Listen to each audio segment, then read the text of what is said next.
this video, I will show you how to download and install CrossFire on your PC or laptop. First, open Google Chrome or any web browser and search for the official Smilegate website, the developer of CrossFire. Open the official website and, if needed, change the language to English. Next, go to the Games section and find CrossFire. Open the game page and select the option to visit the official CrossFire website. From there, click Play for free, and then select Download to start downloading the game. Once the download is complete, open the installer to begin the installation.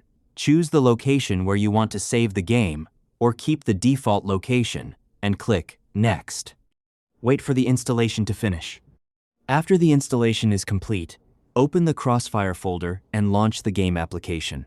Follow any additional setup instructions, and once everything is finished, you can launch CrossFire and start playing.